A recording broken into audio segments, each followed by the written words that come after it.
Welcome to another edition of Against the Grain Sports Podcast, Uncut. And I'm your host, Jody Coleman. In the building, got my man, Jarrell, Soul on Sports Glenn, all the way from San Antonio, Texas, man. What's going on, my guy?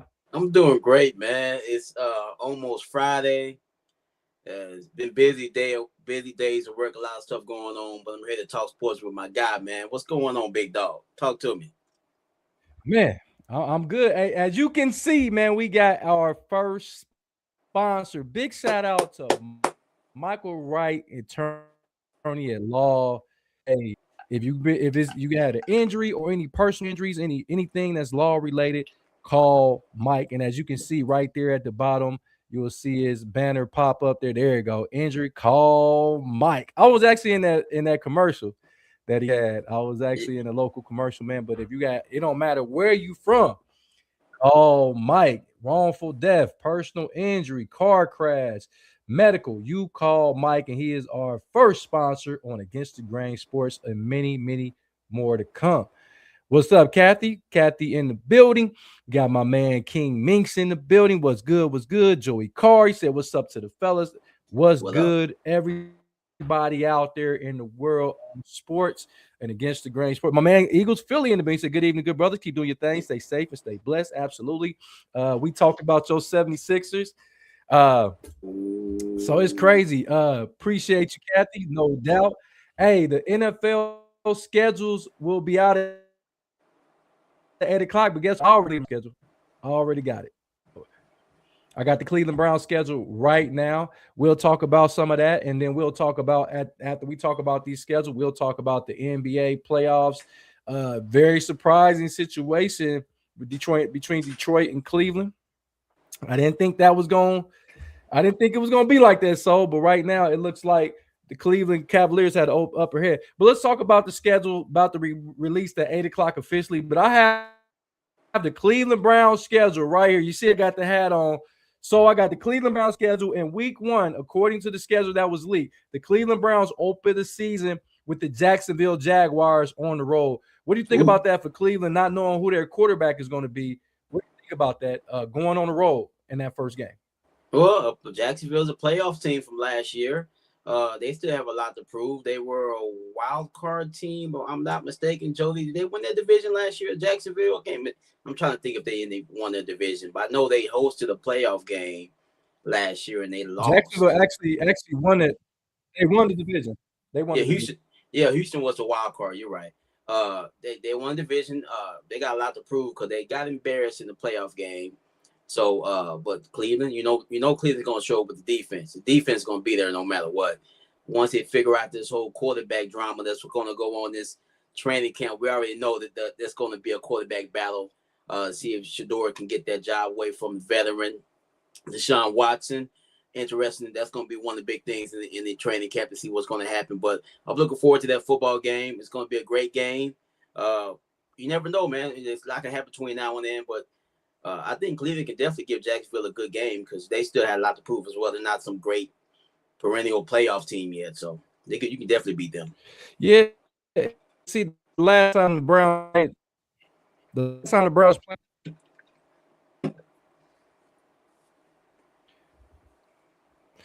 time Cleveland played Jacksonville, they was able to beat them. But this one on the road, and I think the quarterback battle is going to be interesting. It's going to be arm sharpened arm because we got to not forget that Deshaun Watson, when he did play, played not too bad. In Cleveland, he didn't play so well, but in Texas, we know he can play some football. Shador's won the last few games of the season, beating Aaron Rodgers, and then turn around and beat Joe Burrow. And both of those quarterbacks for the Bengals and Steelers, 2 divisional games, both teams were trying to win that game, especially the Pittsburgh Steelers, because the Pittsburgh Steelers needed a victory to get into the playoffs. So let's not act like they were out there with their second and third streamers.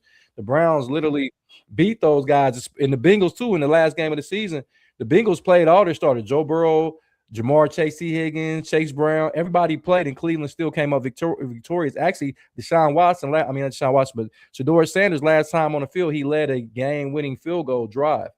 So let's not forget about that. But so week 2, they're still on the road. The Browns are still on the road. They open, they go down and stay in the state of Florida and go to play the Tampa Bay Buccaneers, man. What do you think about that game? Baker Mayfield back facing his former team, the Cleveland Browns. Well, you know, Baker, he plays football with a chip on his shoulder no matter what.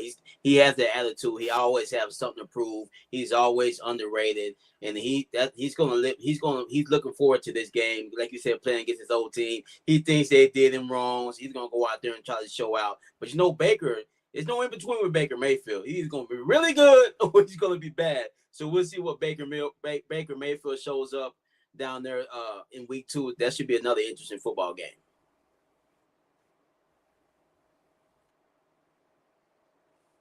Yeah, Baker Mayfield, you know, he thinks he has a lot to prove because he thinks Cleveland done him wrong. He's just one of those type players. He's just gonna show up, play with a chip on his shoulder, lead his team. His teammates seem to really love him. He's one of the guys I want to punch in the face, but he does. His teammates seem to really love him. So I'm pretty sure this should be another good football game for Cleveland. Yeah, Cleveland going against a playoff team in the Tampa Bay Buccaneers who have been to the playoffs in back-to-back seasons. Baker Mayfield, last time he played the Browns, he was with the Carolina Panthers and lost that game. The Browns was able to beat them on the last-second field goal. I think it was 26-24 a few years ago. So now you play against the Tampa Bay team that lost Mike Evans. They are kind of, offensively lost a few guys. We don't know if Chris Godwin is going to be ready. Emmanuel Buka is probably going to be the number one. So it's going to be a very, very interesting matchup. It's going to be extremely hot down there. That's going to be the thing. It's going to be extremely hot in Tampa.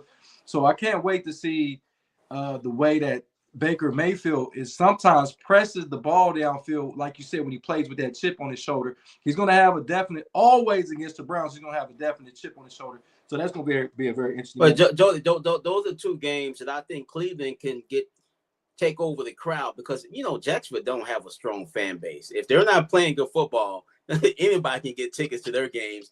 And I think they got their fan base a little bit stronger. But I can see you guys going down there and bringing the dog pound down to the South Beach of Florida, whatever they playing the game at, and taking over that stadium as well. So that can also be an advantage for you guys. Yeah, because I wonder with them playing Jacksonville and then playing Tampa, I wonder if they're going to stay in Florida for 2 weeks to open the season. I don't know how much sense to make to come all the way back home to go all the way back there.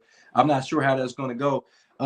Teresa said he was going to hold out on his last year of his contract. And then Teresa said, what's going on? She said, what about those 49ers? Teresa in the building. But my thing is, going on to week 3, we're staying in that division. And now you got to go against the Carolina Panthers, who actually won that division and hosted a playoff game and actually won a playoff game. Carolina, what can Carolina do against the Cleveland Browns? Jody, that would be your guys' first home game, right? Yes. Carolina was my team last year. They made a little bit of smoke they did a little bit of in last year. They're in the winnable division, so that division is up for grabs. Seems like every year. The quarterback still has a lot to prove. People is really not sold on him yet, so he's going to play with a chip on his shoulder. It's going to be a very short shoulder, but he's going to play with a chip on his shoulder. And I like what Carolina did in the offseason, so I expect them to be even better than they were last year. But first home game, I'm going with the Browns. And you know that stadium going to be rocking because hopefully we can at least be 1-1, hopefully 2-0 after those 2 games. But it can't be 0-2 going into your first home game. I'm hoping that we're 1-1, 2-0 in that game, and I think that's going to be our chip on our shoulder in protecting home field. And one thing we do better than anybody with our defense is protect home field when that defense is clicking. So we'll see how that goes. Hey, Joe, Now, it's pretty interesting, brother, because my Commanders start two road games also on the road. We got to go to Philly, then Dallas the next week. So, whew. hold that thought, because we're gonna go over your schedule. I'm only gonna go over the first four for Cleveland, and we're gonna go over your schedule and any other games that you have leaked. So going into week 4, and this is where we're gonna stop at, and we're gonna go over to the Commander's schedule. The Cleveland Browns play their first divisional game against the Pittsburgh Steelers. So we'll know if Aaron Rodgers is the quarterback for the Steelers, or they're gonna go with one of the young guys. But we're gonna see the new head coach for the Pittsburgh Steelers. What is that gonna mean? Can Cleveland actually win that game? Well, Pittsburgh, not like other teams, they're finally breaking in a new coach. This is like their fourth head coach in the franchise history or something like that. Oh, so it should be interesting. But I think Pittsburgh, they're not the same Pittsburgh Steelers we're used to seeing. I think it's going to be a terrible season for them. They're begging Aaron Rodgers, old ass, to come back and play football in Pittsburgh, and I think it's going to blow up in their face. The defense is older. I know I'm going to use your word, Joey. They're long in the tooth. Their defense is not what it used to be. They're not dominant like they used to be. I expect a terrible season for Pittsburgh this year, and I think Browns can definitely get them. This is why I think Cleveland can win this game. First of all, we beat them last time with Aaron Rodgers at the quarterback. Now, they didn't have DK Metcalf in that game, but my thing is what advantage Cleveland will have. I think that offensive line, which is revamped, they have a revamped offensive line. We can chip TJ Watt. I know Cam Hayward's going to come, even though he's a little long in the tooth. He's going to be ready to play. Jalen Ramsey, Joey Porter, Patrick Queen. They got a lot of studs on that defensive side of the ball, but I think that, and don't forget about Highsmith, those guys, they have a lot of talent on that side of the ball. But I think Cleveland, one thing they're going to be able to do is be able to run the football. And I don't think Pittsburgh is going to be able to run the football. I don't think they have a every down back, at least not yet. At least he hasn't emerged yet. And that's going to cause their defense to be on the field longer than they expect. And that's what I think Cleveland can actually do with all those young weapons. Denzel Boston, getting Casey Concepcion in the draft. We still got Jerry Jeudy. We got Harold Fenton, the tight end. And we got a running back in Junkins, who should be back 100% by that week. So I think Cleveland can actually win that game. Kathy said, when I go to the Browns report chat, there are at least 30 people from Florida and 10 from London. So who do the Washington Commanders open up with? We start week 1 on the road in Philly against the conference division team, the division champ Philadelphia Eagles from last year. It's going to be an interesting football game. Philly has got a lot of question marks. I'm assuming come June 1st, AJ Brown's going to be a New England Patriot.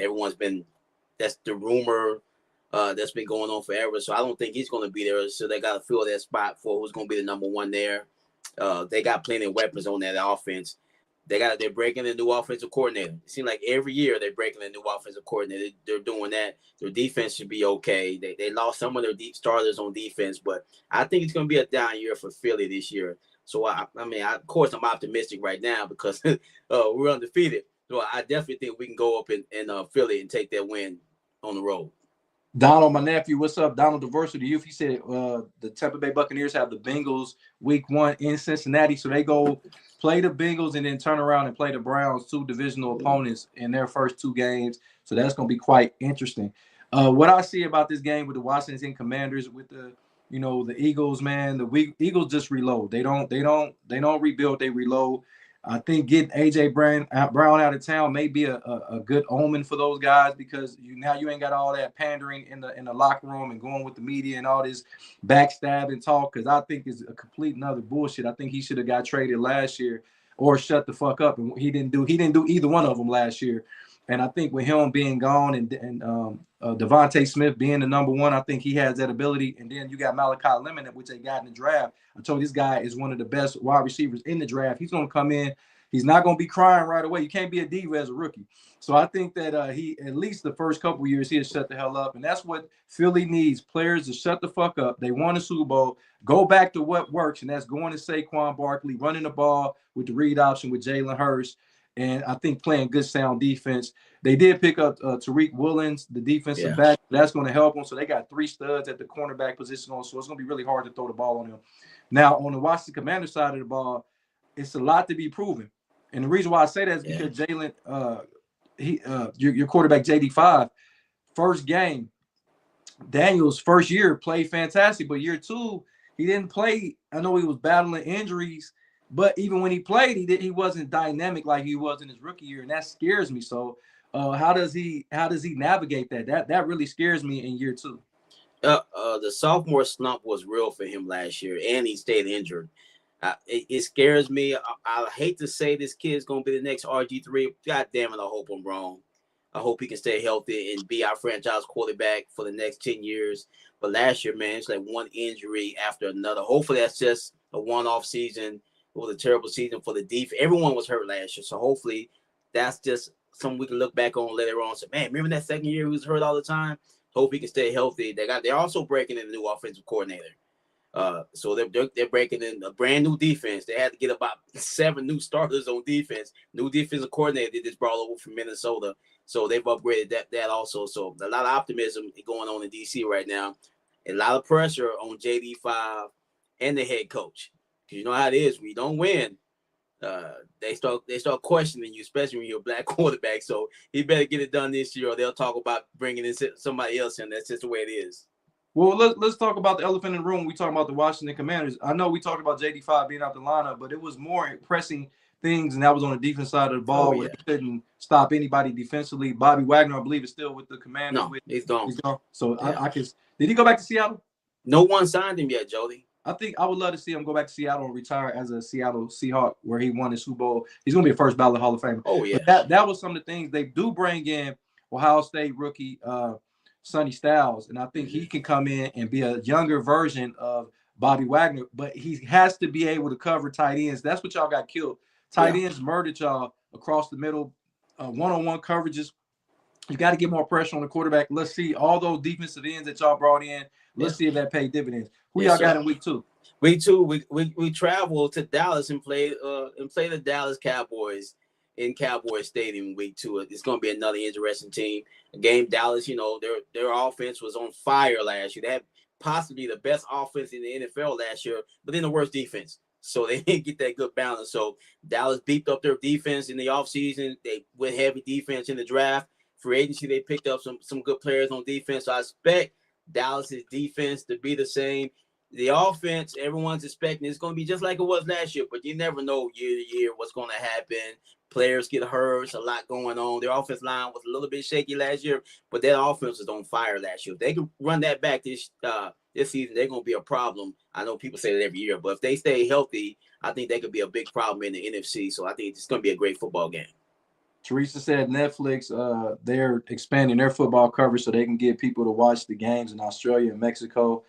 Kathy said Stephon Diggs hopefully will find a place to land. Yeah, because now his legal battles are behind him. So with his legal battles being behind him, I think that he can be serviceable. I wouldn't even mind him coming to play for the Browns for 1 year because he makes quarterbacks better.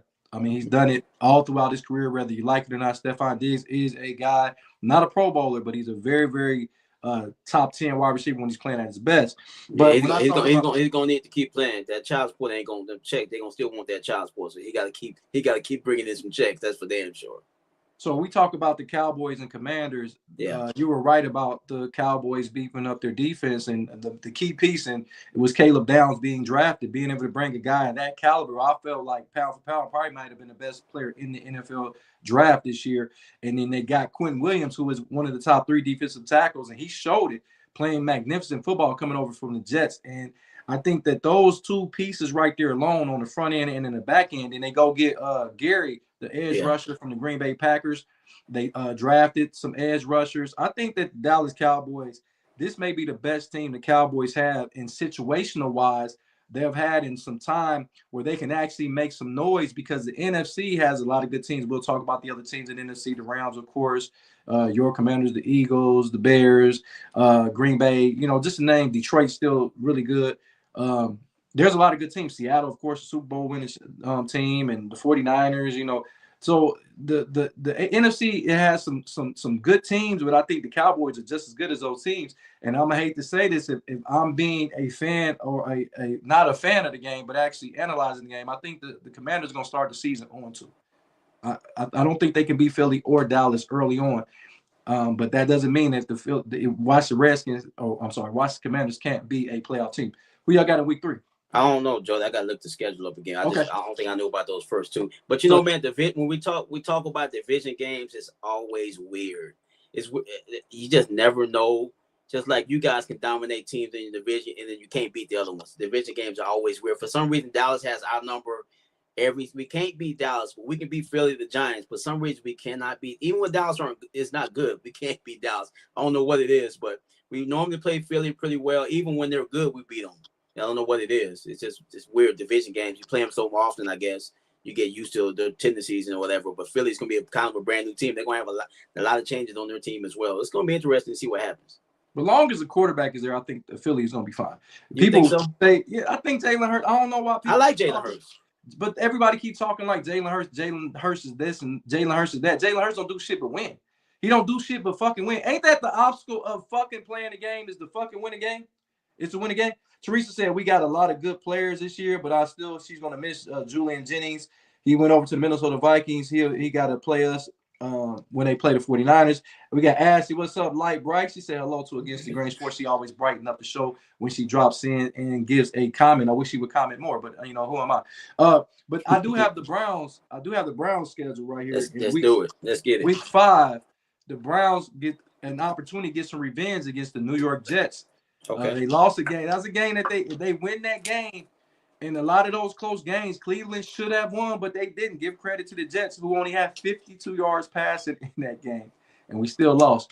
Now, what do you think? A team that has gotten some new pieces over there, Geno Smith will be the quarterback. They had a very, very good draft. What can Cleveland still beat the New York Jets? Oh, of course they can, because they're the Jets. But like you just said, Joe, the Jets did a great job. It's not many times we can say the Jets had a great offseason.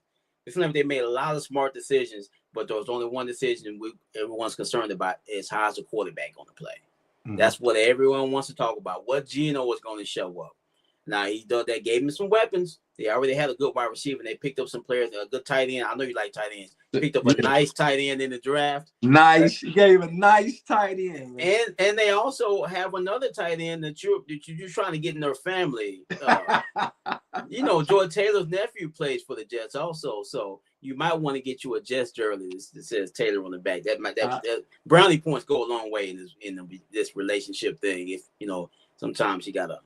I'm okay with that because I'm not gonna ever wear a fucking Jets jersey. Hey, you never know. Your grandson might be a Jet one day. Nah, he gonna be a Brown. I already gonna let my son be a Cowboy fan. I will not. Jody, what are you trying to? I'm talking about actually playing for the team. That's different, but that's a long time from now.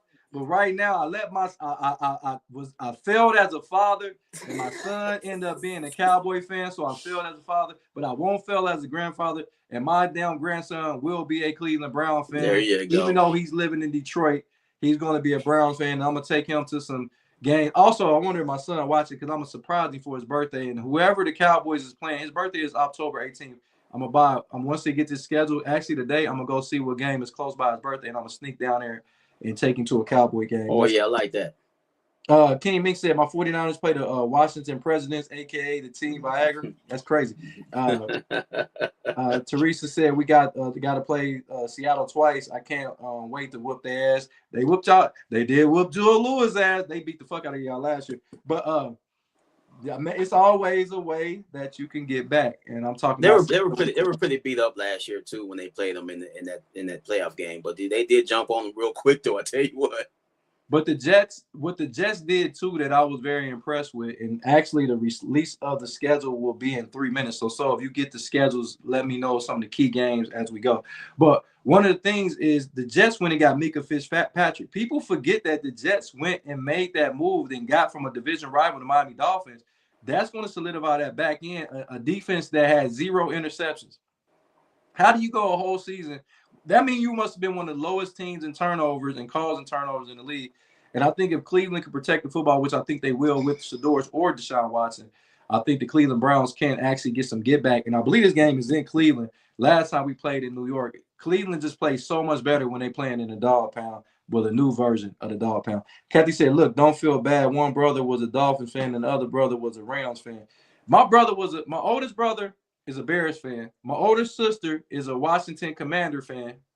My little brother, which Jason Hathy Lefty is a Bengal fan, and my little sister is a Bengal fan. My dad was a Bengal fan. My mom is now or was she was a Browns fan because my stepfather was a Browns fan, so she converted over. But my mom's team when she was alive, before she dealt with any my dad or my stepfather, was the Miami Dolphins. But yeah, so the next game, we got another divisional game with Cleveland in week 6. They play against the Baltimore Ravens with a new head coach, some new things going on, new offensive coordinator. What do you think the Ravens, who Cleveland actually plays every year very well? I don't. Yes, That's they one do. of the teams they play very well. What do you think happens in this matchup in the early season? You know, I still like what Baltimore. They also changed their coach to kind of like Pittsburgh did. Both teams had the same coach, seemed like forever. But I like what the Baltimore is doing. I think Harbaugh it was just time for a change. I'm not saying he won't do a good job with the Giants. I just think it was time for a change. I think Baltimore is still going to be Baltimore. They did a better job. They picked up some good defensive players. Lamar, I saw him working out already, and he seems happy. I mean, everyone's talking. Of course, when your coach leaves, the coach was the problem. He was practicing us too hard and all these other things. So everyone seems happy now. So I expect Baltimore to have a good season. I'm not going to sit here and say they're going to go into the Super Bowl because I say that every year and they disappoint me. But now I expect them to play some good football this year, and I think they'll be back on track to what they were in the last couple of years. No doubt, Teresa's here. They did beat us 49ers. She said the big payback, like James Brown and King Ming said, Cleveland will be better this year. Now, Yeah, Cleveland playing against Baltimore, when you're looking at the divisional rival, like I said, there's some things.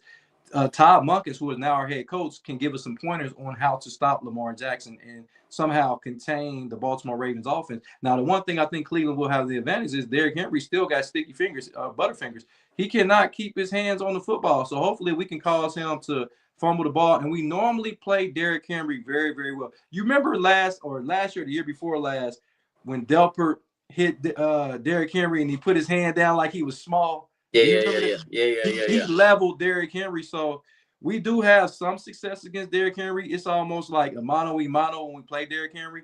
But I think that this offense with Lamar Jackson, they want to actually be a throwing offense, but they lost some offensive weapons, losing Isaiah Likely as well. So how do they replace that productivity at the tight end position where he was going and kind of leaning to being the top tight end over Mark Andrews? What do you think that they're going to get the productivity from now?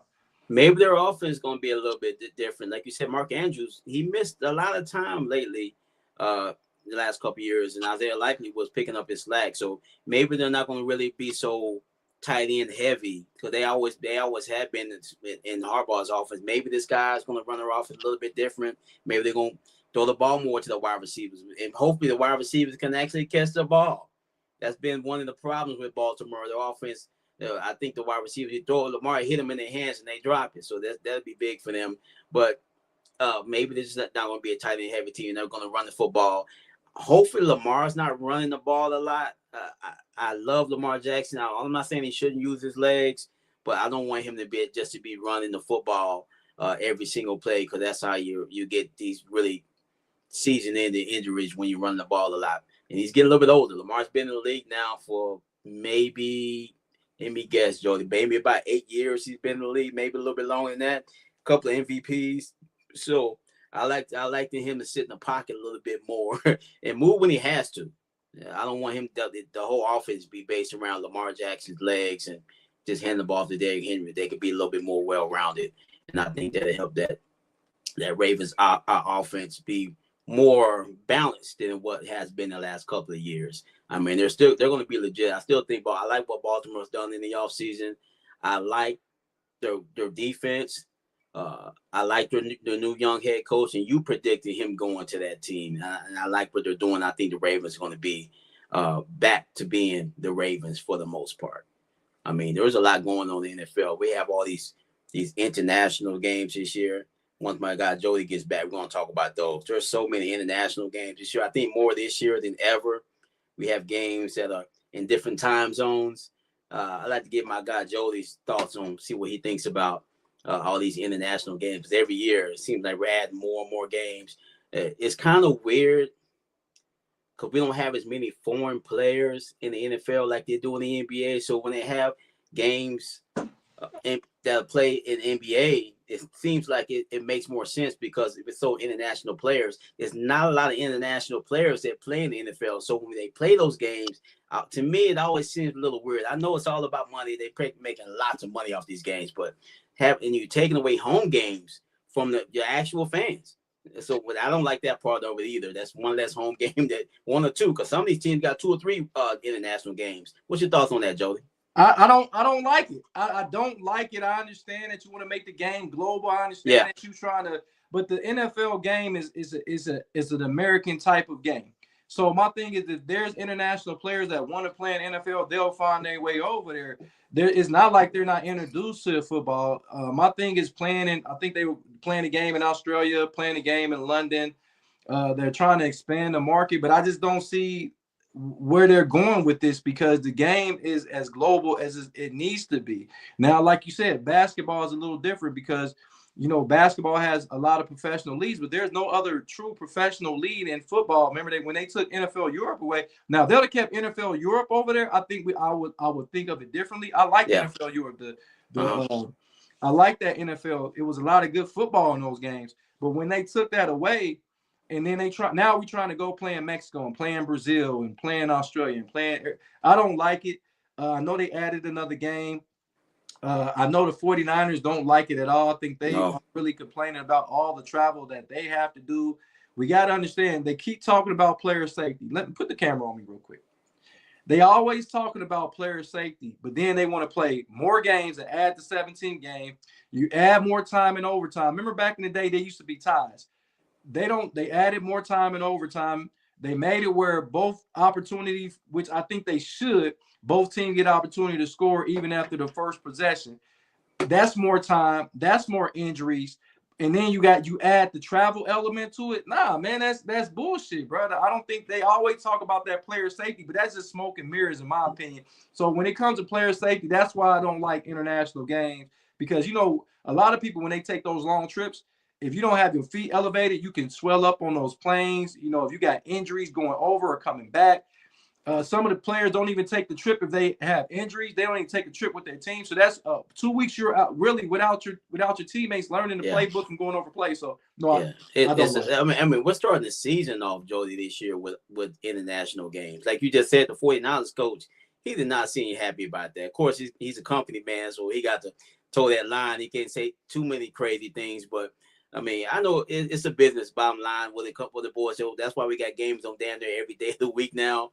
I think the first game of the season is like on a Wednesday now. I think and it's not even a Super Bowl team. The team that won the Super Bowl always used to get the first home game. They drop the banner, we celebrate the team that just won the year prior to that. Now it's just strictly business. But I get it.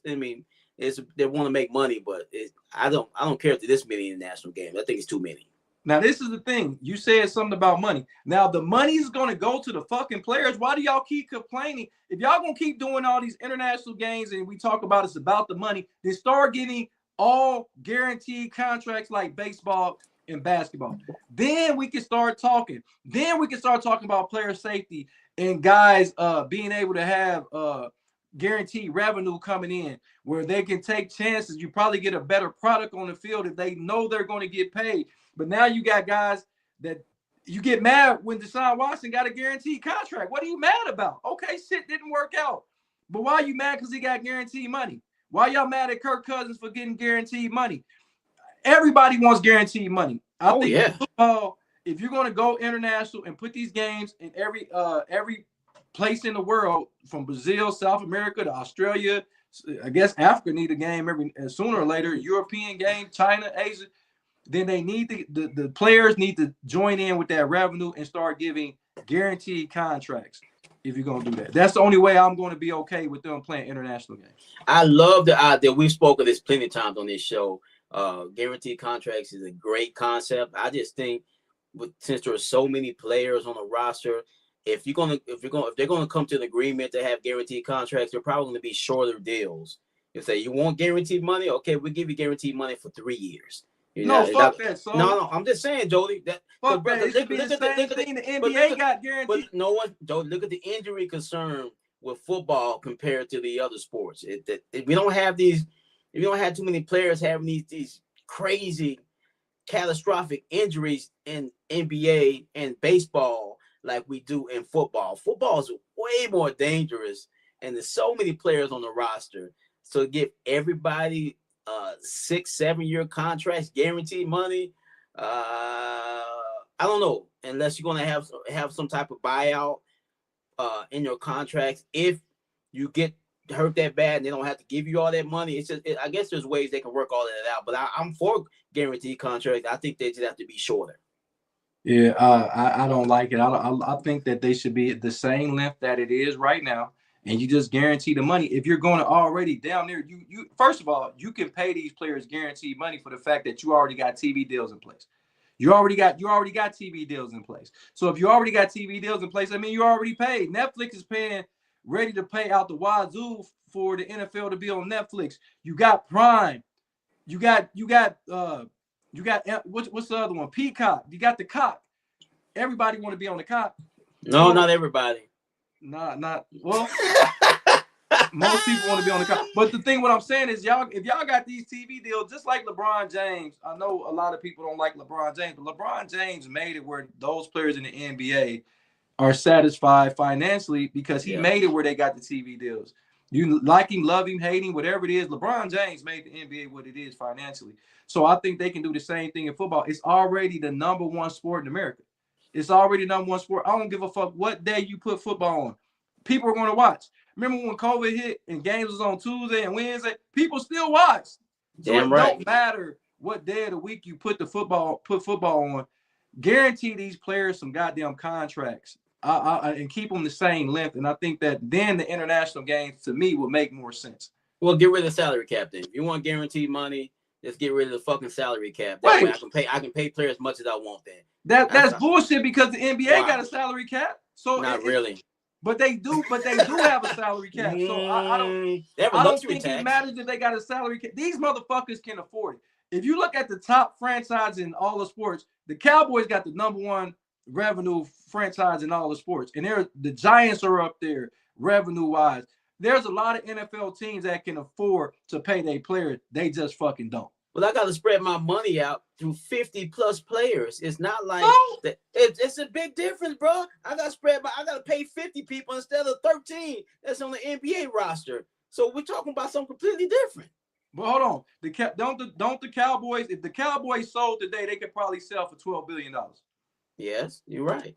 So why the fuck you can't pay the players? I don't think the owners have an issue with it. It's just they have a fucking salary cap.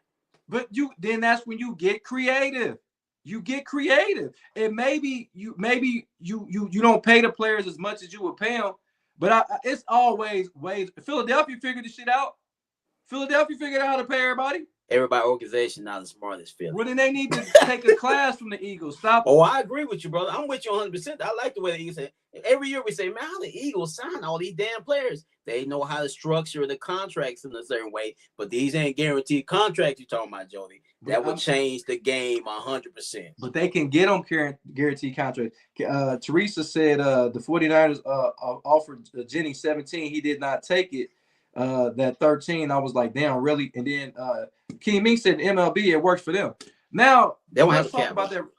I don't necessarily think it works for them. I think it's okay for them because they do have 25 players. But you got to think, King Mix, MLB plays 162 games.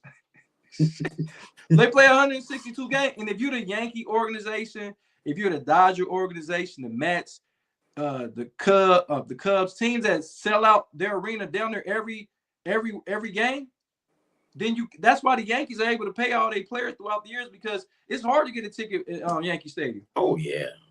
I can only imagine. They have their own network, the Yes Network, just like the Knicks. They got their own network, so they just print money in New York. And same thing with the Dodgers, like you said. But salary caps are cool. I mean, they don't have one in baseball, but you got to spend your money wisely. You can't just be spending in free will. You got to be spending it wisely, and now you won't make you out. Money doesn't build chemistry. You got to build it. You got to get the right mix of players. Kathy got a good question. He said, "How about the winning teams get a bonus when playing international games? Give a little bit more incentive over there." But I don't think the NFL ever has a problem with people trying to go out there and compete and win. That's bad. Oh, no, they show up. They show up because if you don't show up, it could be your last game because you get the Yeah. goddamn head knocked off. Not only that, Jody, I think most NFL players are scared to lose their jobs.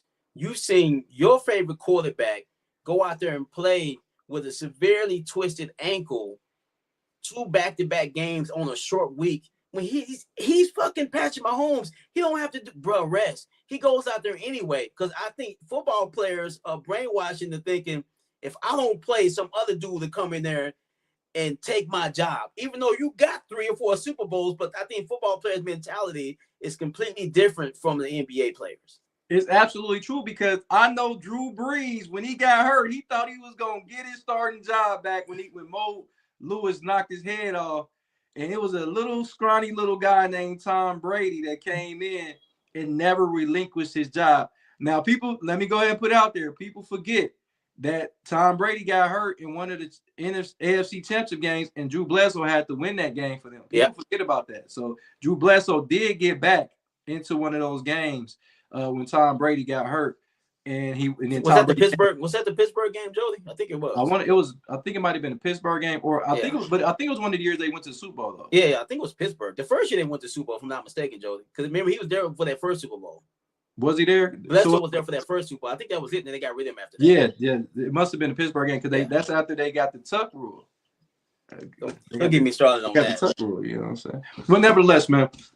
But yeah, let's keep it moving, man. A couple other games that I look at the Cleveland schedule. I'm not gonna go over all the games, but the Week 10 game for the Browns, they play against the Texans. Against the Texans, will C.J. Stroud still be the starting quarterback for Week 10? Ooh. I'm going to say yes. I believe in C.J. Stroud. He cut his dreadlocks off. He seems focused. I think he's listening to all the chatter. I think listening to all the negative things people can say, they're saying about you, can motivate you in a positive way. And I think he knows. I think he learned his lesson from last year. He knows, look, man, I got to play a little bit smarter. I have a really good defense. I don't have to do everything. If it's not there, just punt the football. And I think we're going to get a smarter quarterback, even though he has a winning record in the playoffs, but no one wants to talk about that. But I still think he moving forward, he'll still be the quarterback of the Houston Texans. I think he's going to be the quarterback. They did exercise his 5th-year option. So that's telling me that they do believe in him, but I don't think they believe in him enough to sign an extension. And I think that they would have been better suited signing an extension this offseason rather than waiting and he go out here and he gets back to form. Because if he back to form, he's going to probably be the highest paid quarterback in the NFL. You think so? He gets back to form and he's playing like his rookie year. He's going to be making about $66, $67 million a year, which will make him the highest paid quarterback over Dak Prescott. And he, like you said, he already has a winning record in the playoffs. So I'm thinking like this might be a misstep for the Texans. But what they did do in prolonging his extension, they were able to sign Danielle Hunter to an extension. Will Anderson is the highest paid non-quarterback in the NFL. They was able to sign a year ago Derek Stingley Jr. So they got their 3 cornerstones on the defense. But defense only going to be able to take you so far. And now next year, you're going to have to sign C.J. Stroud, and you're going to – it's almost like you want him to play fantastic. But if he somehow goes back and they can get to the Super Bowl and win, you got to pay that man upwards of $67, $68 million a year, and you're going to have to let some pieces on that defense go. You spot on, Jody, like most of the time you are. Just think, like you said, imagine if he would have played better in some of those playoff games. Let's say he just got to the AFC Championship game and played well, but they lost. Not because of him, but they lost. They probably would have paid him in the offseason. That would have kind of changed the dynamic of their team, but they don't want that guy because they like to play these quarterbacks early for the most part. They don't like to wait to the very last minute to pay these quarterbacks. That would have changed everything. So we'll see. They told him, okay, well, we still believe in you, but we want you to do it again. So it's a big year for him this year. Let me tell you the team that was able to benefit from signing their quarterback early was the Buffalo Bills when they signed Josh Allen after his 3rd year in the NFL. They didn't have to pay him a hefty amount of money like these other quarterbacks where they wait till 4 or 5 years to pay him. And Buffalo has been competitive for all these years because your boy Josh Allen didn't demand that type of money. So they were able to sign pieces around Josh Allen. So hopefully that continues to go on like that in Buffalo, and Buffalo is still able to add pieces, adding DJ Moore, but I still think they're missing something. You know, you make a pot of gumbo and you taste, you like, man, it's something that need more salt, it needs something. Buffalo still needs something because Buffalo has not been out of the second round in quite some time, and they've never reached the Super Bowl. And I seen on a lot of people's charts they had Josh Allen as the best quarterback in NFL coming into the season. Do you agree with that? So, Ooh, that's a oh shit. I'm gonna say yes. I'm gonna say yes. I really like Josh Allen. Jody, what did I tell you last year about that head coach in Buffalo? Didn't I tell you he's gonna get fired? Yeah, you did. I don't think it was the right decision, but I mean, and they didn't make major changes. They're kind of doing what the Cowboys did after they fired their coach. They just made the offensive coordinator the head coach, and Buffalo basically doing the same thing. So I think they're going to have a good season this year. I'm not saying Super Bowl. I don't want to jinx the young man, but I like Josh Allen. I think I on paper right now, I would say yeah, he's the best quarterback in the NFL. That's fucking. If we're talking about coming into this season, didn't Matthew Stafford just win the MVP? Didn't Matthew Stafford just win the goddamn MVP? Yeah, but Matthew Stafford's old. It don't matter. It does He matter. won the MVP, and he's only 37, 38 years old, and that's really not. He's got a bad back already. He did not even miss any games last year, so we can't say hyperbole. We thought he wasn't going to do it, but he did. He won the MVP and took his team to the NFC Championship game. And we're going to say that Josh Allen's a better quarterback right now than Matthew Stafford? Almost everybody in America agrees with what I'm saying, Jody. You That's are the only person who okay, you telling me Matthew Stafford's better than Josh Allen right now. Right? Yes, he just won the MVP, right? You're wrong, Colonel Sanders. Hold on. Did he just win MVP? Am I wrong? Yes, he won the MVP. He just won the MVP. His team went further in the playoffs than Josh Allen's, regardless of what happened. His team played better. He just won the MVP. He's 38 years old. I think he'll be 38 this year. Knowing that those players at 38, 39, and 40 are still really good football players because quarterbacks don't get touched. To say Matthew Stafford not the best quarterback coming off MVP season is kind of blasphemy. Why is that? Because when Josh Allen won the MVP, everybody was catapulting him to be the best quarterback, and he didn't have the best season. Lamar Jackson did. Look, Lamar Jody, Jackson I know you don't like Josh Allen. It's not that I don't like him. I'm just speaking facts. Stop me when I'm fucking wrong. You speaking opinion. There's a difference between opinion and facts. Whoa. Last year was last year. Hold on. Wait. Did Matthew Stafford have more touchdown passes Did than Matthew Josh Stafford? Answer the question. I'm about to piss you off. Does Matthew Stafford have more weapons than Josh Allen? Absolutely, but we didn't even know. That has a lot to do with it, brother. Hold on, we didn't even know who Puka Nacua was. Matthew Stafford made Puka Nacua. We know now. Hold on, but Puka Nacua was in the same draft with Keon Coleman. Keon Coleman was a second-round pick. Puka Nacua was a fifth-round pick. So Coleman was supposed to be better than Puka Nacua. So what are we talking about? Well, just because someone gets drafted higher don't mean they're going to be better. When you draft them, you expect those players to be better. If you drafted Keon Coleman was supposed to be better than Puka Nacua because nobody knew what the fuck Puka Nacua was coming out of BYU. That is 100%. I agree with you 100% there. Maybe it's just in a great system. I mean, maybe the fucking quarterback is great. I like Matthew Stafford. I'm not saying he's not elite because he is. He's one of the best quarterbacks in the league. So he's best. He's just not better than Josh Allen. How's he not better than Josh Allen the numbers prove? Hold on. And I'm going to take a page out of your book. Didn't the voters vote Matthew Stafford the fucking MVP? That was the season of 2025. No, I asked you a question, so don't be Mike Perry right now. I need you to be Solo Sports. Okay, I'm going to ask you another question. Did Matthew Stafford win the MVP last year? Yes, sir, and he deserved it.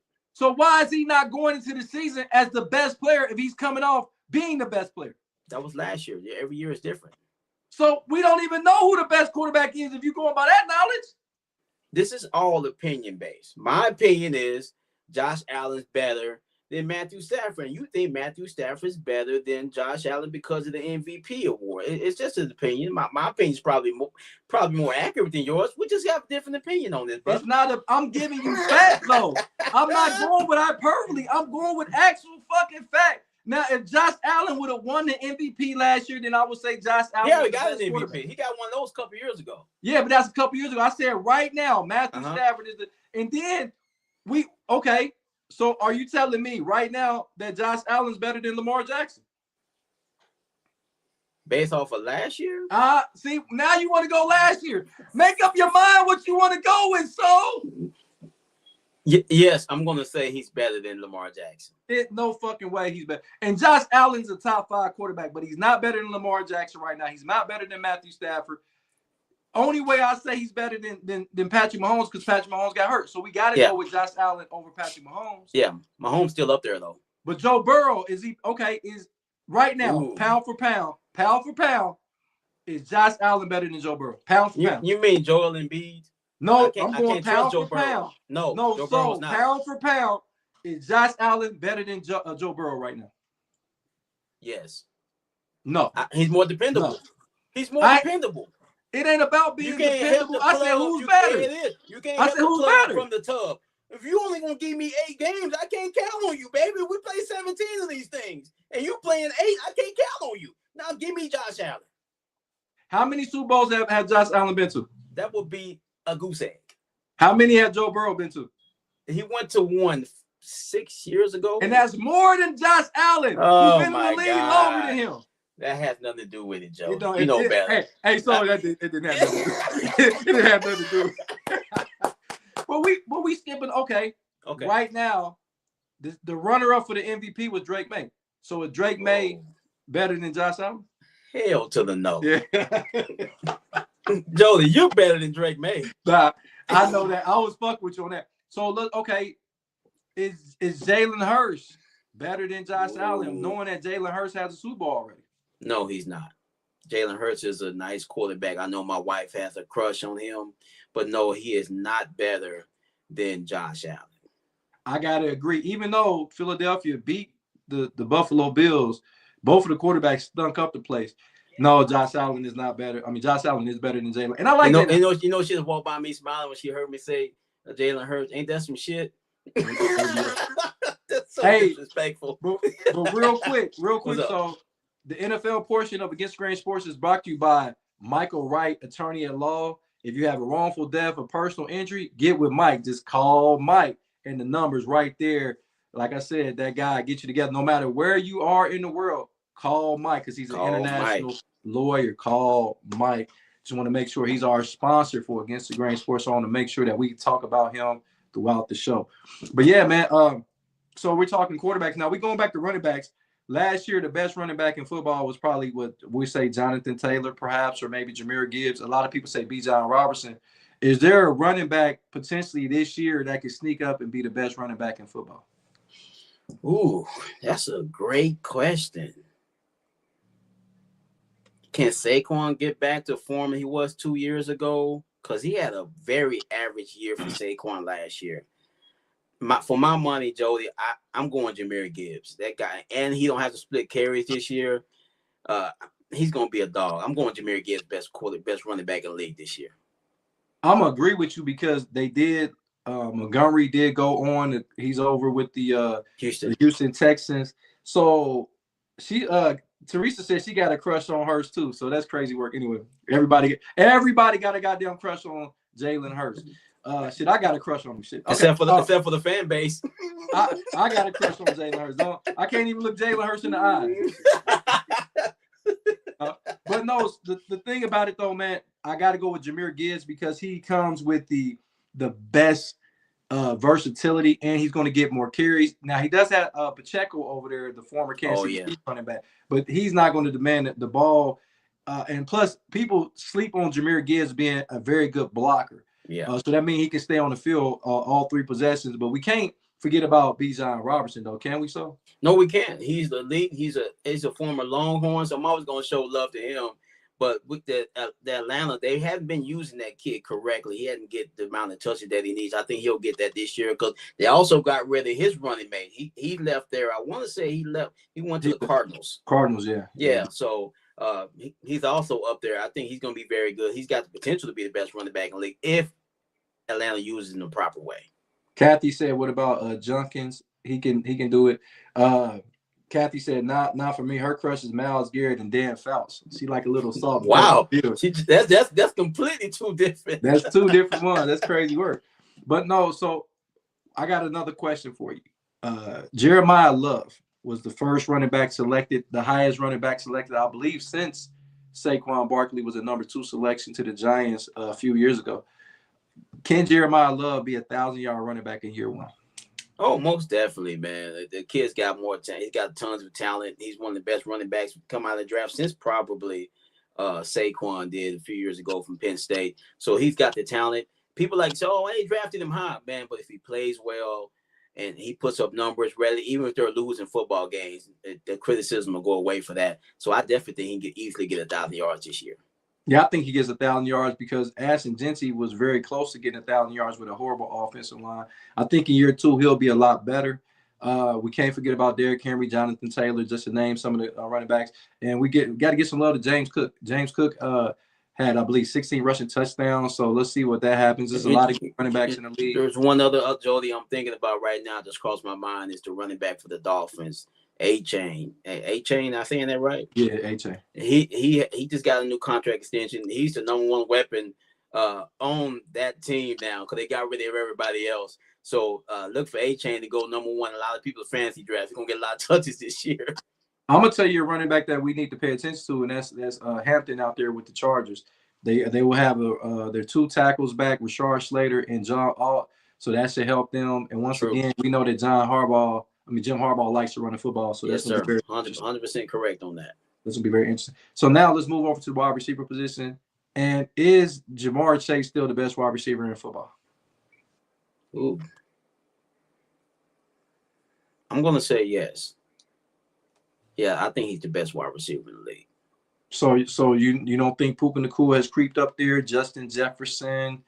You think that Jamar Chase is still number one? I still think Jamar Chase is number one, but I think Justin Jefferson is a close number two, very close. I got Puka Nacua creeping up there, man. I think Puka Nacua, the things that he's been doing, Puka's legit. And then he's playing with a great quarterback in Matthew Stafford. That makes it even more better. You take points away from the biting he likes to do. You take points away from man. That. You know, the freaky Marv Alberts type shit behind. Hey, man, I mean, nibble is okay. Bite, I don't know. Listen, I ain't got nothing to do with he doing your freaky Jason type shit and, behind closed doors. If you like to bite a little bit, listen, man, I ain't got nothing to do with me. But last but not least, man, we're going to go to the defense. I know last year you called the best defense in the league, and you called the Houston Texans. You said it from day one, and you were absolutely correct. But this year coming up, who would have the best defense this year? Is it still going to be the Texans? I'm going to run it back, Jody, because they still drafted defensive players this year. Even though they got that stout defense, they're still adding defensive linemen to that team. So, yeah, I'm still going to Houston. I'm gonna have to go against the grain, but I think my Browns is going to have the best defense in football because they added some pieces defensively as well. They did. Getting Quentin Williams, being able to lift. I'm saying that safety we got out of Toledo, Warren. Mm-hmm. Watch out for that kid. He could be rookie of the year type of caliber defensive player. 6'3", like 215 pounds at the strong safety position. He can move laterally. He can hit like a linebacker, man, and he plays coverage very well. So he can cover. He can be in our nickel packages and still be able to not come off the field. Him paired up with Grit Dilper. We still got Denzel Ward and Tyson Campbell gives us a very good secondary. And we know when you got Myles Garrett, the defensive player of the year, the guy is unblockable. Mason Graham in year two, Schwarzenegger, the linebacker, rookie of the year linebacker. So we got some studs on that defense. Well, hopefully y'all's offense can put up some points and your defense can really pin their ears back and go after the quarterback. Hopefully, because I know y'all didn't have too many games like that last year when y'all just ran away from teams. Hopefully your offense can do their part. Y'all get maybe a 2-touchdown lead in some of these games, and the defense can do their thing instead of just, we only got a 3-point lead, but the offense ain't doing much. Hopefully this year that offense can help out that defense. Imagine if Cleveland could score points, how many sacks Myles Garrett could really get. Oh, it'd be crazy, bro, because now the offense that he's playing against is one-dimensional. When you have to throw the ball, he be doing like Aaron Rodgers. He was trying to duck and dive for Myles Garrett. He was doing this shit. Oh, that motherfucker. I just throw it away if I let him sack me. I think that's what a lot of things with Aaron Rodgers did last. Probably they lost that fucking game too. And playing straight up. And guess what that would cause? That'll cause a lot of pick sixes. Oh, yeah. And then Denzel Ward, who liked to jump routes, Tyson Campbell, who got a pick six last year. Strip sacks, all that. It'll be crazy. We'll see. Kathy said Chase is ahead, but be careful. There's people nipping at his heels. Like Puka Nacua, I think he's really trying to get up there as one of the top wide receivers in the league. But yeah, defensively, I'm going Cleveland. You said in the Texans, man, but that's what we got on our NFL schedule and everything like that. And we'll talk more about the schedule on Saturday when we're back on the air. But we're gonna kind of shift gears, guys. We're gonna go to basketball because we still got two pivotal game sixes. And NBA is sponsored by Michael Wright, attorney at law. If you got a wrongful death, personal injury, just call Mike 222-7477. Call him up no matter where. Area code 937. You can call him anywhere in the world. If you need an attorney, he can take care of you. But we got a matchup of game six. So right here, we got the NBA playoff Spurs versus the Minnesota Timberwolves in game six. It will be in Minnesota, but it's a 3-2 lead in favor of the Spurs. This series probably should definitely already have been over. They look like it's unfair when Wemby's on the court. They just look like a way better team than the Minnesota Timberwolves. Can the Timberwolves force a game seven? So they're playing at home, and we all know all the greats have always said it's the toughest game is the closeout game because teams are not ready to go home yet. So this is going to be another test for this young Spurs team. But they've been proving me wrong the entire playoffs. They've been doing their thing. They said we don't give a fuck about playoff experience. We're gonna go out there and ball out, and they've been doing it, man. It ain't really. I'm impressed with what the aliens doing, but Ron Harper's son, this kid is legit left hand monster. I didn't know he was going to be this good this early, and he looked like the playoffs, like he's channeling his father, like he's been to championship games already. This kid is not on the court enough. I think he's not playing enough minutes. I think he's playing maybe between 18 and 23 minutes. I don't think that's enough. He's going to be a starter. They ain't better keep this kid on the bench too much longer. Spurs are dominating. They're double, triple team and Ant-Man, and no one's stepping up. And your guy, Julius Randle, he's putting up his numbers look like tour days, Jody. He'll go 3 for 12, 6 for 11. He's not doing enough. If you're the number 2 and this is the numbers you're putting up, I don't think they have enough to push this to a 7. I guess it's possible, but I think Spurs they got that killer instinct in them. Even Greg Popovich met Wemby at the airport after the elbow game and talked to him and said, "Look, man, I need you to chill out." He was at the airport. The Godfather met him at the airport and got his heart right. So I got a feeling, man, the Spurs championship teams, when you're a real championship team, you go on the road and take their heart. And I think that's what the Spurs are going to do tomorrow night in Minnesota. Like I said before, this series really should have been a sweep. I mean, we know about game 1. That was a game, very winnable game for San Antonio at home. And then, of course, the ejection game. I believe that's a game that San Antonio could have won. But, I mean, nevertheless, man, the Spurs right now defensively can be very aggressive on the perimeter because they got a guy that can block 12 shots on the back end. And this guy can block a shot from almost anywhere. Have you noticed the San Antonio Spurs do not have a power forward on the roster? Nope. They don't have not one guy that their actual position is power forward. And that's because they have so much trust in Wemby.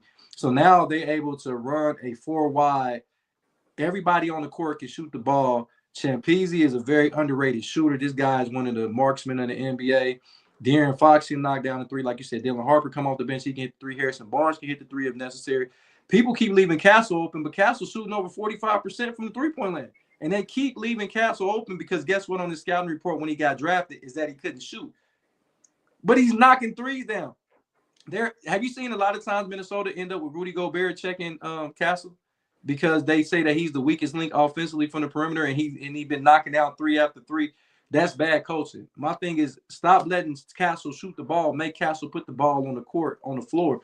But not to mention Versailles is a 3-point assassin out there. They got so many guys on the San Antonio Spurs team that can score. And then they got Johnson, who is really a guard. If you go back and look at Johnson, Kalen Johnson, when he played for Kentucky in college, he was like a guard. Now this dude is playing like power forward, like, you know what I'm saying? 6th man of the year. So he finally had a good game the other night. That's his first game. He needed that. He hadn't done shit, but the other night he played well. But Minnesota, man, Ant-Man can't do it all. Ant-Man cannot be the only playing in the band by itself. But when you got guys like Rudy Gobert, like I said, Rudy Gobert plays good defense, but he's a liability offensively. So he's a liability. This dude be missing open layups and he can't shoot free throws. And then, like I said, the guy, I know you talk about Julius Randle not showing up, but where's Jaden McDaniels? He was talking all that shit and playing fantastic in the first series.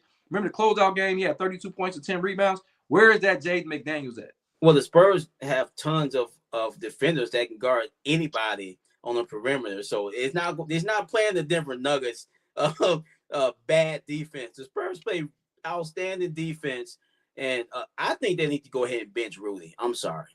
I will put him on the bench like they did in the Olympics. I would just start Nas Reed because, like you said, Jolie, you already ain't stopping Wemby.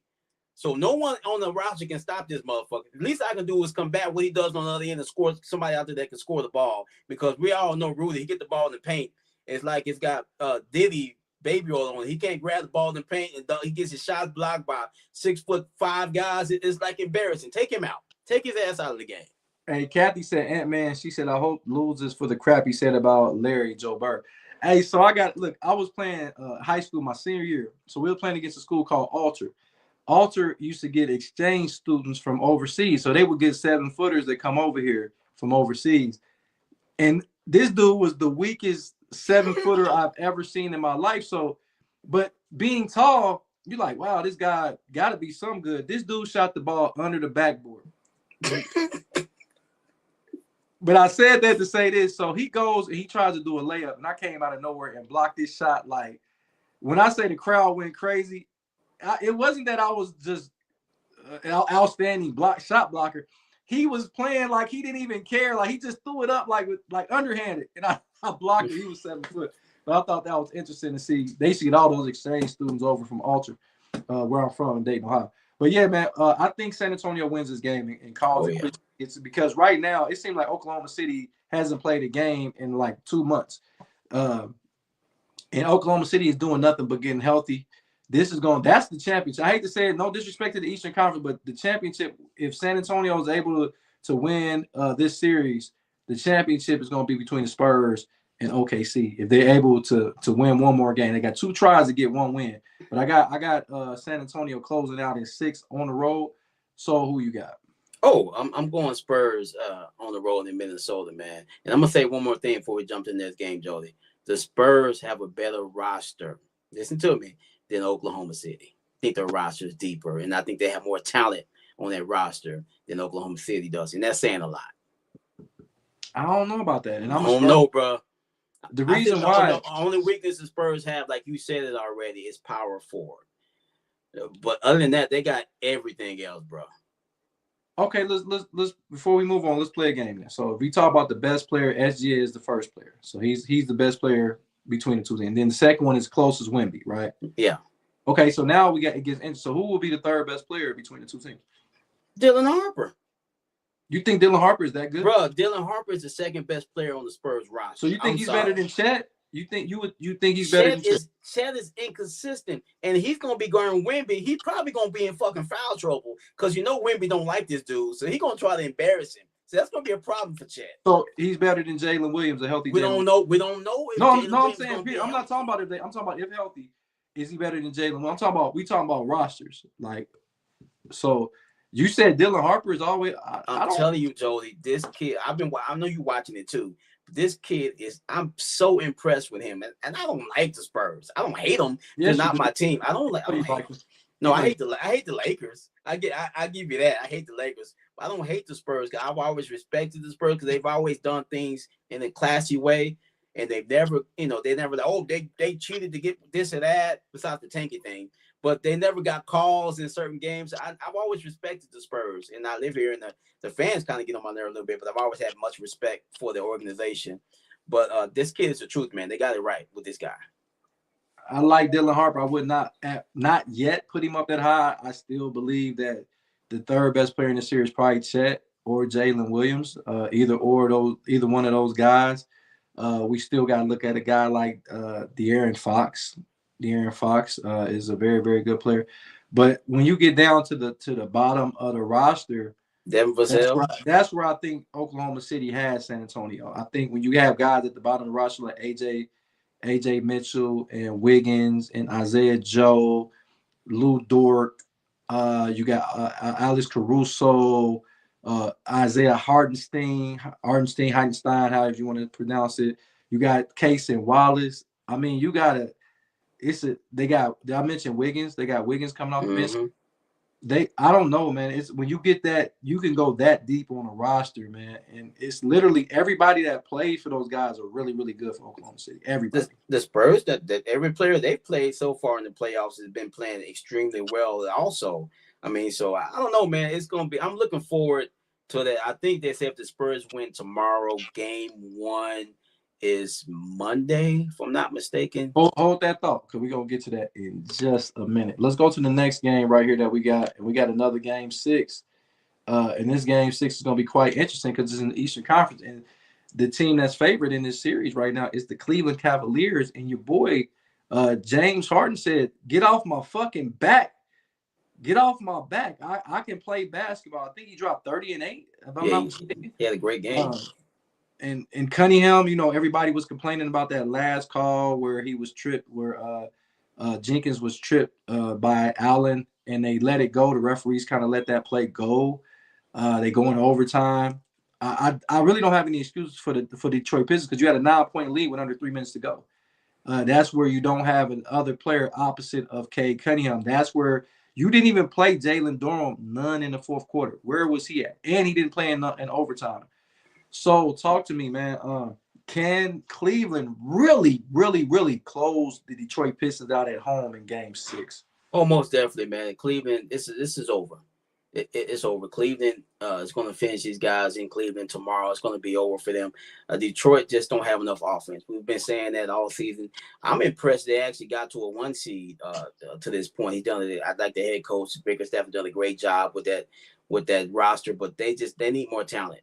Cunningham's out there by himself for the most part. He had 30-plus points last night and didn't have a lot of help. Now, he didn't have Duncan Robinson, didn't play in that game. Maybe if he comes back, thinking he can help out somewhat, but he's kind of a streaky shooter too. But I don't see Cleveland letting this game get back to Detroit. They don't want to go back to Detroit to next season. So I think Cleveland takes care of business at home against Detroit. And see, that's the crazy thing when you're looking at the Detroit Pistons. Nobody thought that Jalen Durham would be a no-show. That's the part that's really disheartening for me, that everybody was really high on Jalen Durham.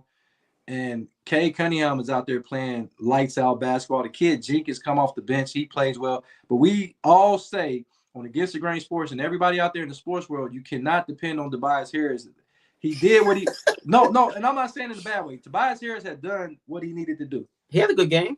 That's what I'm saying. With Tobias, no, I'm talking about you can't bank on Tobias Harris game in and game out. And there's no knock against Tobias Harris. That's never been who he is. Nope. And a lot of people like, Jody, you hate. No, he's always been a third or fourth option. Now he's catapulted up to the number 2 option.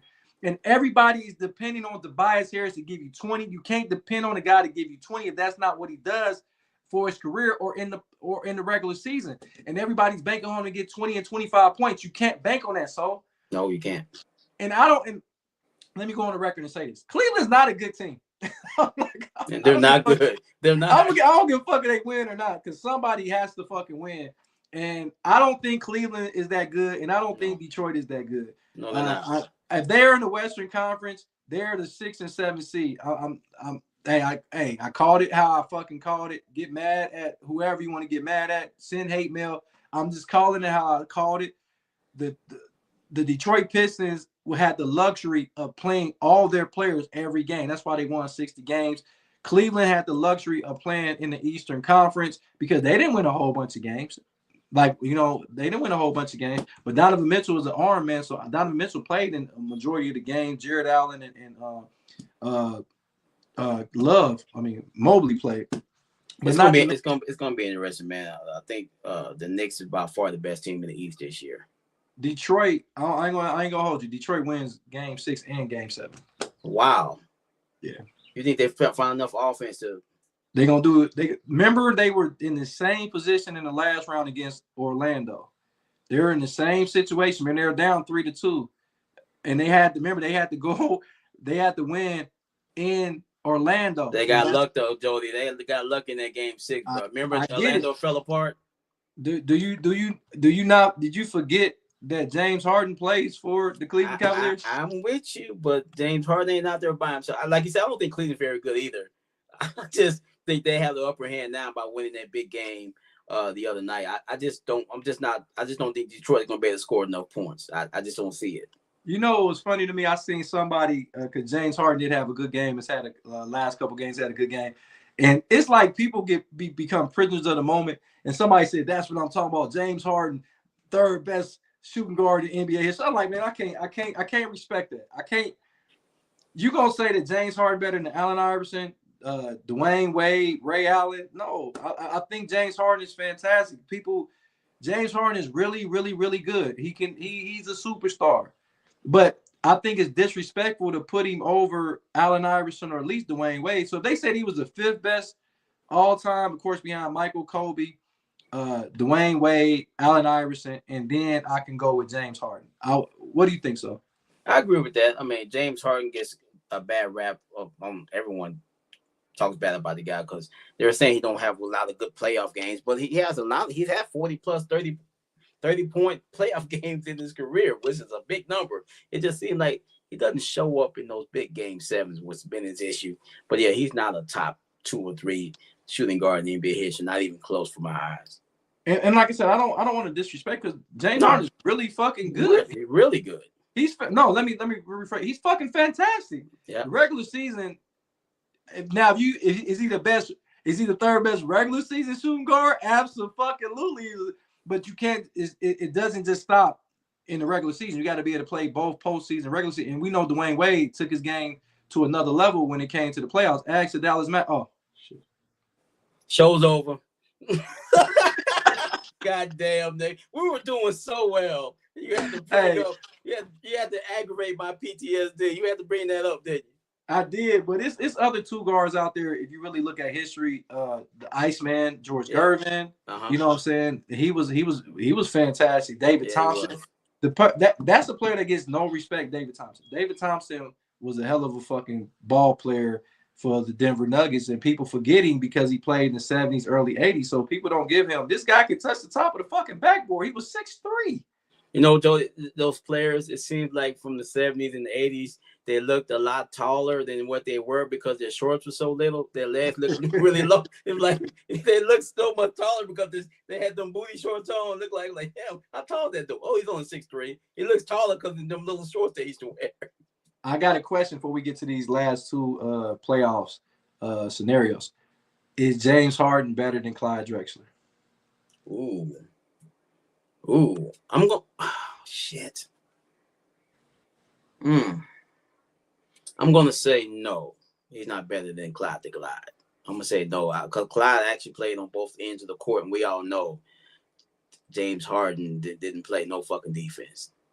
I think a lot of people sleep on Clyde Drexler because when they be saying, well, Michael Jordan went against plumbers.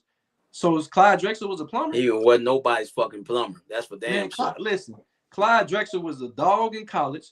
He was a dog in the pros. He does have a championship. People forget he went and won in the second championship with the Houston Rockets. So that's the year that Jordan came back. People forget. Remember, Jordan came back and lost to Orlando. Yeah, you're right. They forgot about that. So it ain't like that Clyde Drexler didn't win the championship when Michael Jordan was playing. He won it while Michael Jordan was playing. I think that Clyde Drexler is one of the most underrated two guards in NBA history. Oh, man. yeah.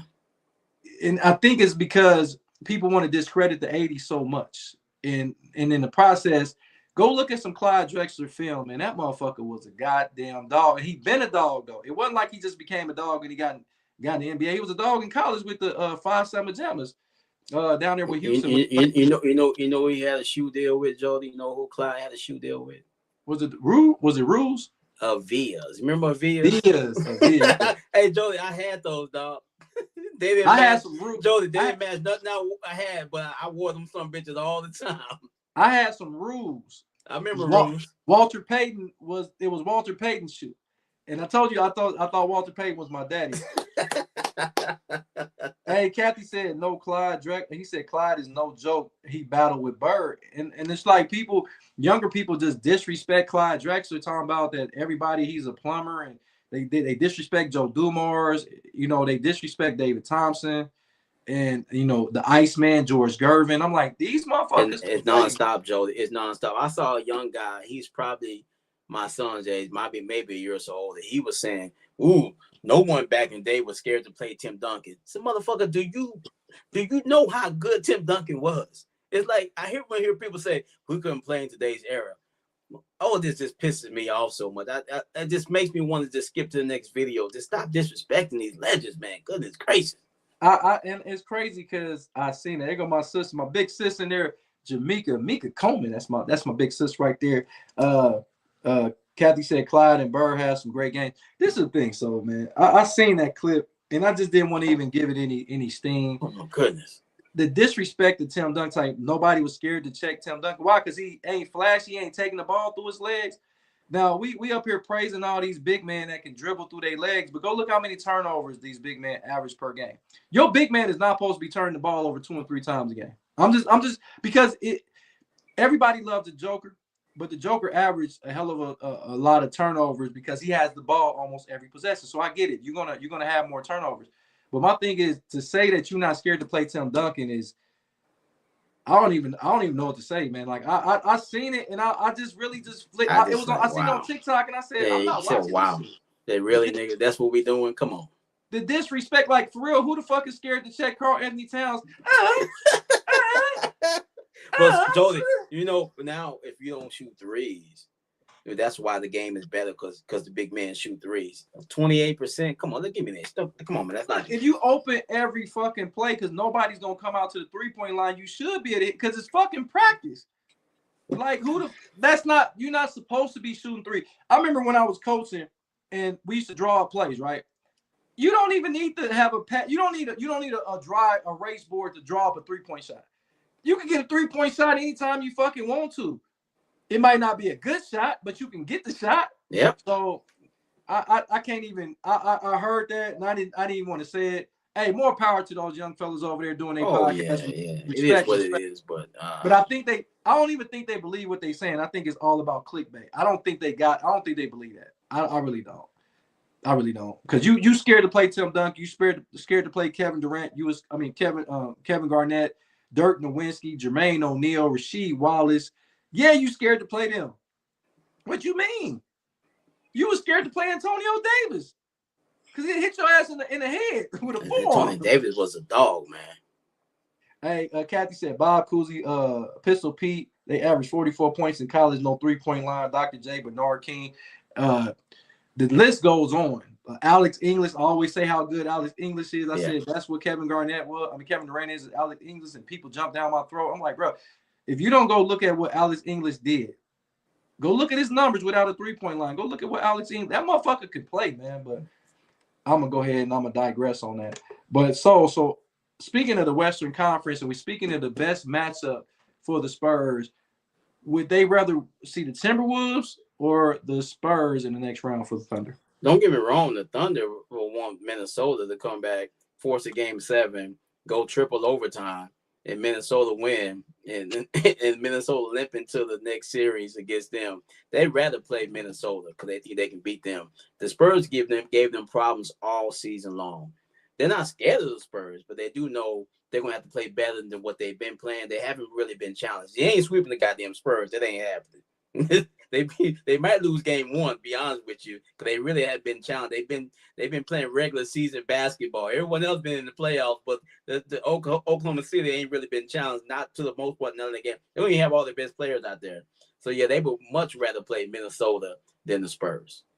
Yeah, if I'm Oklahoma City, I'm sitting back and I'm hoping that Ant-Man has some unreal games to somehow force a game 7, and then he come out there and have a game like Giannis had against the Phoenix Suns to close out that championship. Remember, he had 50 points and 14 rebounds or 16 rebounds, something of that sort. And I think that's what they're looking for. Rudy Gobert to have that throwback game he had last year in the playoffs when he has 27 points and 22 rebounds. That shit not going to happen. No, so guess what? The matchup we're going to see is going to be Oklahoma City with San Antonio. That's what everybody wants to see.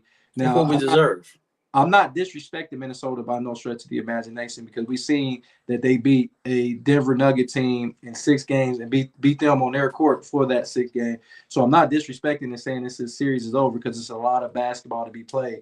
But if I'm Oklahoma City, I am definitely hoping and praying that somehow the Minnesota Timberwolves get back in it because guess what? Last year, Oklahoma City beat them in the Western Conference. And I don't think that Minnesota is better than they were last year. But I think No, Oklahoma City is better than what they were last year. Just my opinion. I agree. Let's keep it moving. Let's go over to the Eastern Conference. What's the best? Now, this is a more serious question because we talk about two teams are evenly matched. What's the best matchup for the New York Knicks in the next round in the Eastern Conference Final? I will probably say Detroit because Detroit is offensive challenge. They have a problem scoring the basketball. I would say Detroit, but if you ask most Knicks fans, they'll probably say Cleveland because if Cleveland wins, then the Knicks get home court in the conference finals. But I'm gonna go with Detroit though. I think the Knicks would rather see the Cleveland Cavaliers. I think that they have much success and always had success. And the way that they've been playing defense the last 7 games since they went on this 7-game winning streak, they have been very disruptive on the perimeter. They got guys like Josh Hart. They got guys like Calderon. What's his name? They call him Grand Theft. You know how pesky he is defensively. Yeah. Mikal Bridges seemed like he found the pulse. Those guys can defend against can defend against Donovan Mitchell. And we know if James Harden got any resistance defensively, he's going to turn that ball over, which what it looked like New York likes to get out in transition. It's crazy how much New York likes to get in transition now. So I think that's where they have the advantage against Cleveland. If they played against Detroit, a team that has been whooping their ass in the regular season. That's in Detroit, he has revenge on their mind because the Pistons lost to New York in the playoffs last year in the first round. So I think New York would be better suited going against Cleveland. I think that would give them a better chance to get to the finals. I think if Detroit, which I do believe Detroit is going to find a way to win Game 6 and win Game 7, I think we're going to have a matchup between Detroit and New York. In my opinion, I could be wrong. You think it's Cavs in New York? We do know. Only thing we know for a fact is New York is already there. Yeah, I think the Knicks will be going back to the finals first time since 1999. I'm not saying they're going to win it, but I think the Knicks fans will be going crazy. I think they will be going back to the big dance. They haven't been there since they played your Spurs in 99, that 50-game season.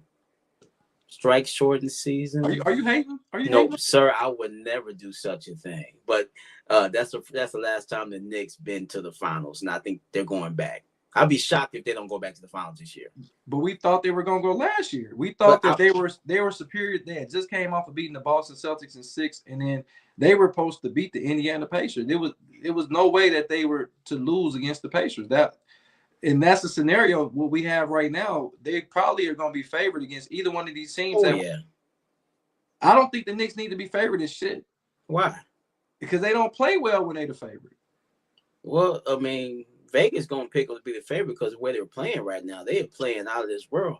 You can kind of say they've been playing the second best basketball in the playoffs behind the Spurs. Here we go. Let's pump the brakes. Who have the Knicks beat? They beat the Atlanta Hawks. They beat the teams that are in front of them, young brother. I get that, but the Hawks are the 6th seed, and then they played the 76ers that was the 7th seed.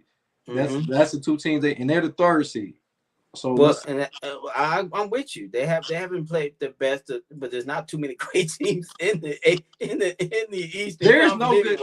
There's no good teams in the Eastern Conference. There's no good teams in the Eastern Conference. But the way they're shooting the rock, I'm not saying they're going to shoot like that moving forward. But man, the Knicks have been on fire. You got to give them credit for that, Jody. I give them credit. I'm not hating on the Knicks. I think the Knicks are the best team in the Eastern Conference. It's just not saying a lot. And I just think that teams we thought was going to be better.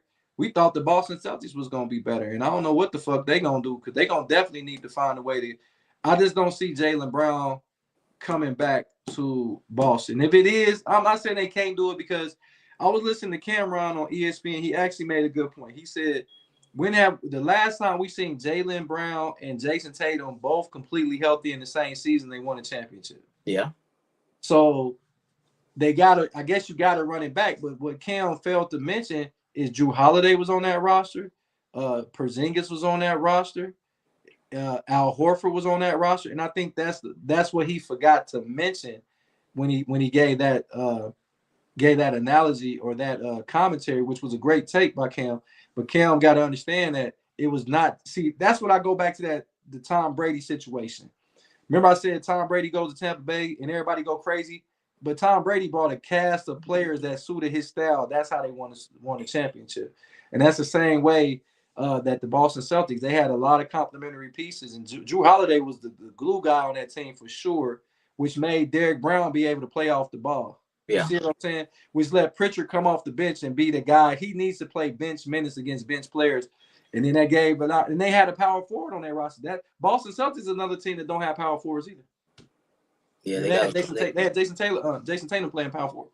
That's why I think that they're going to make some changes to that roster. I just, with all the stuff that's going on with Jaylen Brown, I think they're going to find a way to trade. And there's a rumor that it's because a 3-way trade. He's going to go to Atlanta Hawks, and somehow Giannis ends up with the Celtics. We'll see. That'd be crazy. I would love to see that. But right now, the Knicks, man, are the favorite to probably go to the finals. I would probably agree with that. I don't have any disparity on that. It's just really a lot of bad basketball in the Eastern Conference, and I didn't even realize how bad the basketball was. I'm like, it's not. You can't say that. You say it, then I'm hating, or then I become to get off my line. I'm old. I'm the old dude at the barbershop now. Like, I'm just keeping it real. It's obvious that the Eastern Conference just don't have the amount of teams that the good teams that the Western Conference has right now. Because right now, the best NBA Finals would be Spurs Thunder in the NBA Finals. That would be the best NBA Finals. So before we get out of here, I'm gonna name a team. You tell me where they finish in the Eastern Conference. Where does the Phoenix Suns finish in the Eastern Conference? They could probably battle for home court in the first round. Like they could probably get a 5th seed. Okay. Where would you put the Denver Nuggets in the Eastern Conference? In the East, the Denver Nuggets, when they're healthy, they could easily be a 2 seed. Okay. I think they number 1, honestly. You think so? Yeah, they would be number 1 because I don't see Detroit winning 60 games if the Denver Nuggets. But the Celtics would have been a different team also if they were 100% healthy too. Yeah, true. They would have been better. Where do you put the Houston Rockets in the Eastern Conference? Well, they don't have a point guard. I don't think they'd have been very good. I could see them maybe being a 6th seed. Where were they this year? They were 5th seed in the East. Yeah, I don't like that Rockets roster. No, they would have been the 3rd. They'd have been the 2nd or 3rd. You think so? Yeah, they was 5th seed. They was 5th seed in the damn West. Do Golden State make the playoffs in the Eastern Conference? There'll still be a play-in team. You think? Yeah, I think they would have snuck in there some kind of way. I think they would have. Draymond be out there getting them. What do you call them, Jody? Triple singles, man. Triple singles. And where would you put Minnesota? If Minnesota was in the Eastern Conference, where would they be at? Ooh, they definitely have home court in the first round. They'd be a top 4 seed. I think they would battle for that 3rd seed. I think they would in the Eastern Conference. I think they would battle for it. But unfortunately, we won't never see that unless it's gonna be one team that got to go to the Eastern. Might be Minnesota. Minnesota or Memphis perhaps, or I wonder if they will move the Mavericks. I don't think they. No, the New Orleans. Maybe. New Orleans. Maybe New Orleans. Maybe New Orleans. I would say New Orleans, Minnesota, or Memphis. Yeah, I would think one of those 3. It's gonna be one of them 3. It's gonna have to. They got to balance it out, bro.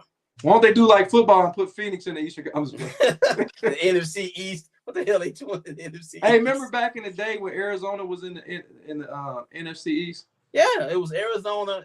Actually, Dallas shouldn't be in the damn NFC East if they're going by. Dallas had no business being in the NFC. They should be the NFC South. Well, hold on. Were they St. Louis though? When they was it St. Louis? No, it was Arizona Cardinals. It was in the NFC East. Yeah, I remember. No, go out there it was Phoenix. They were Phoenix, not Arizona. Yeah, Phoenix Cardinals. Yeah, and they still terrible. That's crazy work. They got more Super Bowl appearances than my Browns though. So, hey man, like great show. So we're gonna do our final thoughts, and once again, our final thoughts is now brought to you by Michael Wright, attorney at law.